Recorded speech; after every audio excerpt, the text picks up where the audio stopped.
မကျေနပ်ဘူးမကြိုက်ဘူးဒီလိုမျိုးလာစစ်ရမလားသူ့ရဲ့အလုပ်သမားကိုဘာကြောင့်မရှိဘဲနဲ့လာစစ်တာကိုသူလုံးဝလက်မခံဘူးမျိုးတစ်သေးရတာကိုကျွန်တော်တို့မြန်မာပြည်သားအတွက်အရန်ကိုမှအေးချမ်းတယ်ပစံဆိုင်တစ်ခုမှာ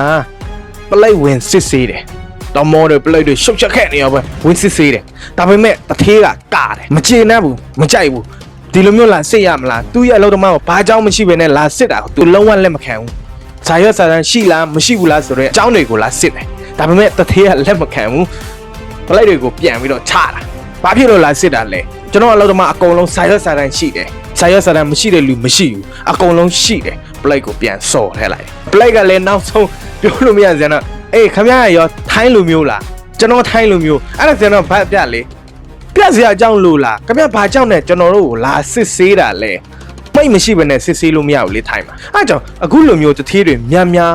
ကိုယ့်ရဲ့အလုပ်သမားတွေကိုကယ်တင်ဖို့ကိုယ့်ရဲ့အလုပ်သမားဘက်ကိုရက်တီဖို့များများရှိလေကျွန်တော်တို့မြန်မာပြည်သားစိတ်ချမ်းသာလေးပဲ